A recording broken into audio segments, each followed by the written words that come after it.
Hello and welcome to the Bear Down Breakdown here on Sports Tree LTD. Folks, I'm your host Conner Rowntree, and we're going to jump right into this week's show with our top 5 NFL power rankings brought to you by Sports Tree. And here we go, folks. Coming in at number 5, it's the Dallas Cowboys making their debut in the top 5. The Buffalo Bills have fallen to number 4. The Arizona Cardinals have fallen to number 3. The Los Angeles Rams have made a jump up to number 2. And coming in at number 1, it's the team that beat the Arizona Cardinals last weekend, jumping up 4 spots into the top seed. It is the Green Bay Packers, now 7-1. Getting into your injury report as of today, November 4th, Arizona wide receiver AJ Green is out with COVID. Aaron Rodgers is also out with COVID, and so is Saquon Barkley. T.Y. Hilton is out with a concussion, and Derrick Henry is on IR with a busted foot. Before we get into the meat and potatoes of this show, folks, here's my performance update. I'm 59-15 this season with my head-to-head picks across the NFL. As always, we'll have another 3 picks for you on today's show and a few more to come on our Friday showing of Trees 3. Getting into our NFL bump and stump of the week, our stump is no joking matter. It's Henry Ruggs. He's been cut from Las Vegas Raiders, and for good reason. He actually killed somebody while driving under the influence. You should go to jail. Yeah, you're a stump. Go to jail. There's not much more to say. Our bump of the week from around the NFL has to go to Calvin Ridley. He said earlier this week that he's stepping away to focus on his mental health, and we totally support that here at Sports Tree LTD. Calvin Ridley, man, get better, get feeling better, and get back on the field because you are one heck of a talent. As for our fantasy up and down this week, folks, we're going to give you a couple of running backs to look out for that you should put up and into your lineup. The first one being Derek Gore out of Kansas City. He scored a touchdown for the Chiefs last week. He's not related to Frank Gore, but man, oh man, can this guy motor. The next up, folks, is Adrian Peterson. With Derrick Henry down and out, the Titans' identity on offense is that bruising big running back. Adrian Peterson, he's had some time off. He'll be able to fill that role nicely. Make sure you get him onto your fantasy teams moving forward. As for our down, folks, it's got to be OBJ. This guy has not reported to practice this week. Head coach Kevin Stefanski said, and I quote, he's essentially not on the team right now. So, yeah, if you have OBJ, you should probably cut him. Move on, trade him. As for a second down, folks, it's Henry Ruggs. We talked about it earlier. Very sad situation for that family in Las Vegas. Henry Ruggs, you're going down. You're not even on a team anymore, and you belong in prison. All right, folks, getting into our breakdown segment of the show where we break down the San Francisco 49ers beating of the Chicago Bears 33-22 at Soldier Field. I thought the Bears were going to step up, but they just couldn't do it on defense. Some positive, though, takeaway from this game, Justin Fields in Week 7, he was 22 of 32 for 184 yards with 0 touchdowns and 5 giveaways, a 44.3 passer rating with just 38 rush yards.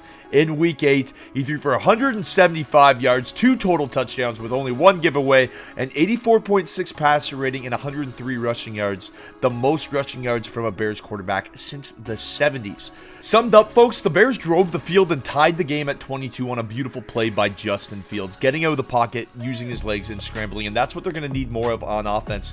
But they just couldn't stop Jimmy G and that passing attack. So, it's just that simple. The Bears' secondary is not good enough. They need to develop that secondary. Their O-line needs to get healthy, but with that secondary in place right now, I just don't see the Bears beating any teams that are subpar in the pass department like the San Francisco 49ers. Something to note, the Bears have 7 takeaways in their 3 wins this season and just 1 takeaway in their 5 losses. They need Khalil Mack back to put some pressure on those quarterbacks, force some fumbles and some bad throws for interceptions. The Bears are in big trouble on defense right now, folks. Getting into the Bear Down segment of our show, folks, it's a primetime matchup. The Bears visiting the Pittsburgh Steelers on Monday Night Football. This should be a fun one, folks. Pittsburgh, their only 3 losses this season came to teams that all have 5 or more wins. None of the 3 teams Pittsburgh has beaten on their current win streak have a winning record like the Chicago Bears, and Mike Tomlin is 7-0 in the last 5 seasons against rookie quarterbacks. Yikes. The Bears, on the other hand, are the first team since 2008 to have fewer than 200 passing yards in the first 8 games of a season. You got to be able to pass the ball, guys. Until the O-line gets healthy and the secondary stops the big play, the Bears aren't going to beat teams who can run the ball inside effectively and pass efficiently in that 8 to 10 yard mark. This is just a perfect matchup on both sides of the ball for the Steelers, who have some game records on defense and that consistency on offense. I honestly think that they're just a better version of the San Francisco 49ers, so give me the Pittsburgh Steelers at home come Monday night.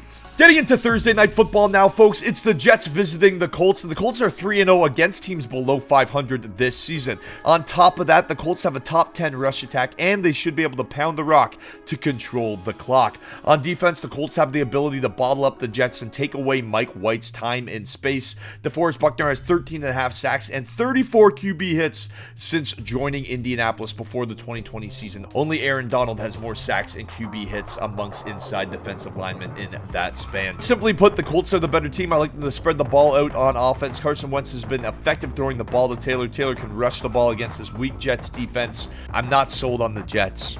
Still, I know they beat the Bengals. Mike White, that was awesome.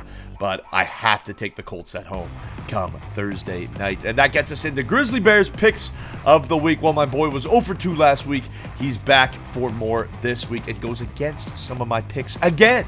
Give me a ticket for an aeroplane. Jets. I want to go on an airplane. Take me on a jet. Bears versus Steelers. Oh, I'm going with the namesake. Yep. Chicago Bears. I'm a Bear. Let's do it. Go Bears. Yep. Nom, nom. All right, folks, getting into our survivor pool picks now. I'm so sorry. The Cincinnati Bengals, they let us down. They lost to the New York Jets. Mike White, you go out, you look great on the road against the Baltimore Ravens, steal a win in Baltimore, and then lose to the Jets in New York, letting Mike White throw for over 400 yards. Yikes.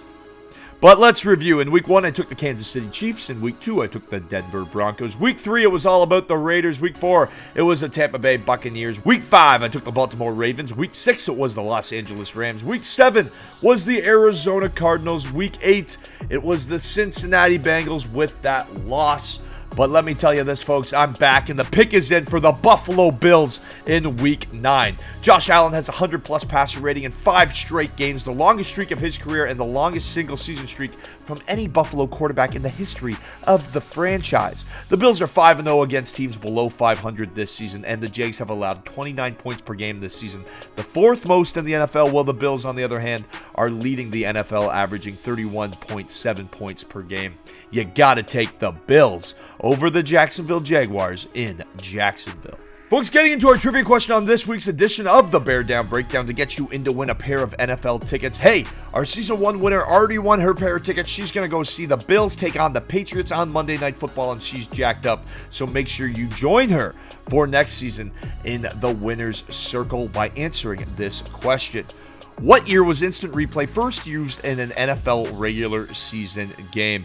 Head on over to SportsTreeLTD.com right now, folks. Sign up or subscribe. And remember that upgrading your subscription is an upgrade in your chances to win up to $15,000 a year and tickets to see your favorite teams play live. Folks, I'm Conner Rowntree, and remember to hit it hard.